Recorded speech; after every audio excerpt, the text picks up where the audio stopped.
Hello friends, तर आज मी बनवत आहे सोया चाप. चला तर रेसिपीला सुरुवात करूया. इथे मी घेतला आहे 1.5 वाटी मैदा. त्यात मी टाकत आहे चवीनुसार मीठ.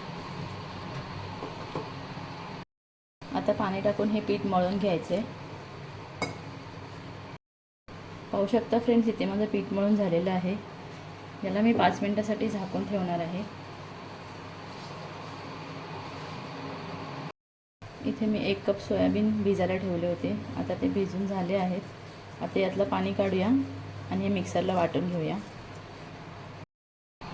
आता आपले 5 मिनिटं झालेले आहेत. या मैद्यामधलं ग्लुटन काढायसाठी आपल्याला पाणी टाकून हा मैदा स्वच्छ धुवून घ्यायचा आहे. अशा प्रकारे धुवून घ्यायचा आहे. 3-4 वेळेला याच्यातलं पाणी काढायचं आहे. असं धुवून पहा. अशा प्रकारे याच्यातलं ग्लुटन काढायचं आहे आपल्याला. थोड्या थोड्या प्रमाणात पाणी टाकून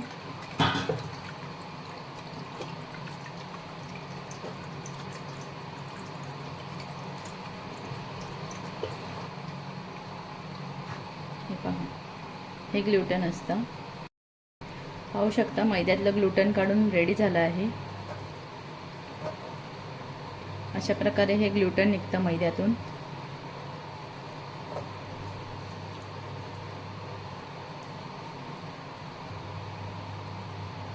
इथे मी मगाशी सोयाबीन मिक्सरला बारीक करून घेतलेले, त्यात हा आपण काढलेला ग्लुटन टाकायचा आहे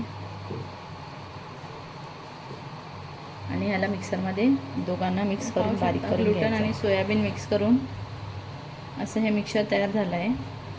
त्याला आपण एका आईस्क्रीमच्या काठीला रोल करून घ्यायचं आहे. तुमच्याकडे जर आईस्क्रीमची काठी नसेल तर तुम्ही अशा प्रकारे चमच्याला रोल करू शकता. अशा प्रकारे चमच्याला रोल करू शकता. माझ्याकडे पण नव्हतं म्हणून मी असं चमच्याला रोल केलं आहे.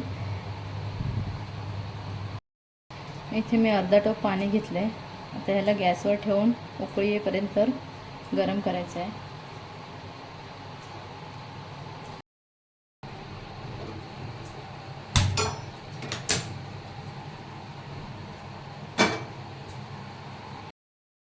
पाण्याला तर चांगल्या प्रकारे उकळी आलेली आहे. त्यात आपण आता हे स्टिक केलेले सोया चाप टाकायचे आहेत.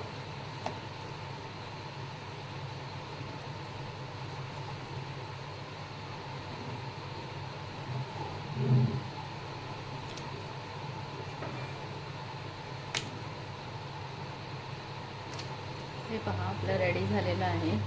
आता याला आपण काढून एका प्लेटमध्ये थंड होण्यासाठी ठेवूया.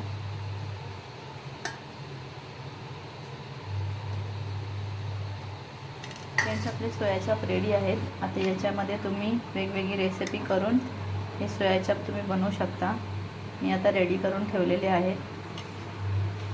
सोया चापची रेसिपी तुम्हाला कशी वाटली मला कमेंटमध्ये नक्की सांगा. रेसिपी आवडल्यास माझ्या चॅनलला लाईक, शेअर आणि सबस्क्राईब करायला विसरू नका. थँक्यू.